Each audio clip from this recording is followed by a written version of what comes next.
Welcome to the Deep Dive, where we cut through the noise and get straight to the essential. Brad be here. Today, we're plunging into the shadowy, really enduring world of a true literary titan, Bram Stoker's iconic novel, Dracula. A classic for a reason. Absolutely. And our entire exploration today, it's guided by just one incredibly insightful source, a comprehensive book review called Dracula, a Gothic horror classic. Right. We're not just summarizing here, we're really trying to extract the true essence, maybe some surprising facts, and, the deeper meanings that make this story such a relentless force. Exactly. And our mission for this deep dive is, I think, pretty clear. Pull out the most important nuggets of knowledge from this review.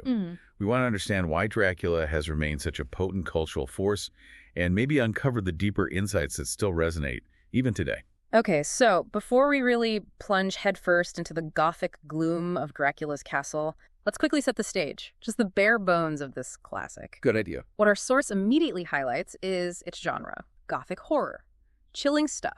Definitely. We're talking about a book first published way back in 1897, penned by Bram Stoker. The man himself. Those are the fundamentals, really. The groundwork for everything else. Yeah, and what's truly fascinating here, something our source really emphasizes, is the novel's distinctive narrative style. Oh, yeah. How so? It's an epistolary format, which basically means the story unfolds entirely through, like, a collection of journal entries, personal letters, Right. even newspaper clippings. Okay. And this isn't just a stylistic quirk, The review argues it's a brilliant choice. Makes the whole narrative feel incredibly personal and suspenseful. I can see that. Like you're discovering it piece by piece. Exactly. You're not just reading a story. You're piecing together these fragments of terror, almost like you're discovering the truth right alongside the characters. It certainly pulls you right into that world. But, given that sort of immediate, raw feel, does our source hint at any downsides to that kind of fractured narrative? Or is it all praise? That's a really good question, and yes, it does touch on that. Okay. While its power definitely lies in that unfiltered personal perspective, the review does note that the epistolary format may not appeal to all readers. Uh-huh. Some people prefer something more straightforward. Precisely. Those who like a more traditional narrative. And it also suggests the pacing can sometimes feel slightly slow-paced in some parts. Right, because the information comes out bit by bit. Exactly, because of how it's revealed. So, yeah, a trade-off. That's a fair point, especially maybe for modern readers. Okay, so with that unique structure in mind, let's dive into the plot itself. Let's do it. Our story famously kicks off when Jonathan Harker, a young solicitor, makes what seems like a totally routine business trip. He's off to Transylvania. Seems innocent enough. Intending to help Count Dracula with a property purchase in England. But things quickly and terrifyingly take a dark turn. Very quickly. Harker soon realizes he's not a guest. He's a terrified prisoner in the Count's incredibly eerie castle. Yeah, that realization must be chilling. Absolutely. And from there, the horror just escalates dramatically. Count Dracula eventually makes his way to England, Bring the horror with him. where he begins to wreak havoc, feeding on innocent victims, spreading his dark influence across the land. It becomes his battle for survival, really. Totally. The heart of the story then becomes this intense, desperate battle between Dracula and this determined group led, notably, by the brilliant Professor Van Helsing. The expert. Alongside Mina and Jonathan Harker and others. They're all united in trying to stop the vampire and, rid the world of his evil. And if we really connect this to the bigger picture, what emerges from our source from this review is that Dracula is just incredibly rich with profound themes. It goes way beyond just a thrilling horror story. Like what? What kind of themes? Well, one striking point is the fascinating clash between modern science and ancient superstition. It's a constant, unsettling tension throughout the book. Science versus the supernatural. Exactly. It's less about just fangs and more about our perpetual struggle, with what we can't easily explain. Okay. What else? There's also the pervasive theme of fear of the unknown and foreign influence. That anxiety clearly permeated Victorian society. Ah, interesting. But you could argue it still resonates deeply today, right? Sure. And importantly, the novel powerfully reflects Victorian ideals of purity, gender roles, and morality within its narrative. Oh, so? It often shows how these strict societal norms are challenged or even utterly corrupted by Dracula's presence. It really forces us, even now, to consider how those historical anxieties might manifest in our own societies. That balance of science versus superstition is especially fascinating.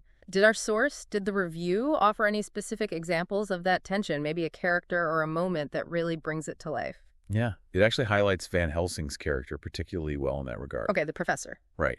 He's a man of science, he's a doctor, very rational. Mm. But he's also the one who understands ancient folklore and, well, spiritual warfare. So he needs both. He has to embrace both logic and belief to fight Dracula. It shows that sometimes, a science alone just isn't enough to confront true evil or these really deep-seated fears. That depth is what truly elevates it, isn't it? It makes you realize Stoker wasn't just trying to scare people, he was holding a mirror up to the society's deepest anxieties. Absolutely. So what truly makes this book tick, according to our deep dive source? What are its core strengths? Well, beyond the fangs and the scares, our analysis, based on the review, reveals Stoker's true genius lies in maybe 3 powerful elements that secure its classic status. Okay, lay them on me. First, it's atmospheric and suspenseful writing. It doesn't just describe dread. It creates this immersive, almost suffocating world. It really pulls you into the terror. You feel it. You really do. Second, he crafted these complex, memorable characters. They burrow deep into your mind, from the tormented Harker to the steadfast Mina, and of course the enigmatic Count himself. Unforgettable characters. Definitely. And perhaps most importantly, the review describes it as a masterclass in building psychological horror. Ah, the creeping dread kind. Exactly. That kind of fear that doesn't just make you jump, it genuinely haunts you long after you've put the book down. Those elements are precisely why the novel has such enduring power and influence, isn't it? Still captivating generations. Without a doubt. But of course, no masterpiece is completely without its quirks or potential drawbacks. Did our source identify any points where Dracula might stumble, maybe for some readers? Yes, indeed. Yeah. To offer that balanced perspective, our review did touch on a couple of things we sort of mentioned earlier. Right, the pacing. Yeah, some might find it slightly slow-paced in some parts, especially with its more gradual buildup of suspense compared to, say, modern horror. Okay, that's fair. And while that epistolary format contributes so much to the suspense and atmosphere. We like that part. We did, but it may not appeal to all readers. Some just prefer a more traditional, straightforward narrative flow. Makes sense. Different strokes. So, after digging through this review, dissecting every dark corner, what's the final judgment on Dracula? Well, the overwhelming conclusion drawn from this source is crystal clear. It's a timeless horror classic, no question about it. Timeless. I like that. And it emphasizes that it goes far beyond vampire legends to explore fear, power, and morality.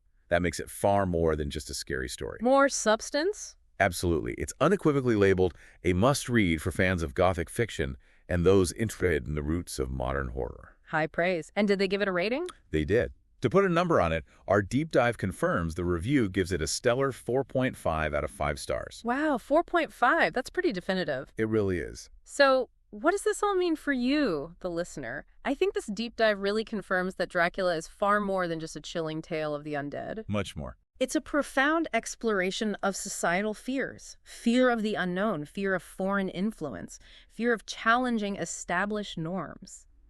It really taps into something fundamental about human nature, doesn't it? A timeless look at what truly frightens us. And that maybe raises an important final question for you to think about. Go on. In our modern world, with all its advancements and apparent understanding, what ancient superstitions or maybe foreign influences might we still be struggling to confront? Interesting thought. And how might they be manifesting today, maybe in new forms of horror, whether that's in media, politics, or even just in our own daily lives and anxieties? Yeah. It really makes you think about the lasting power of fear and the unknown in a way that truly endures long after Stoker put pen to paper. A haunting thought to end on. Definitely something to consider.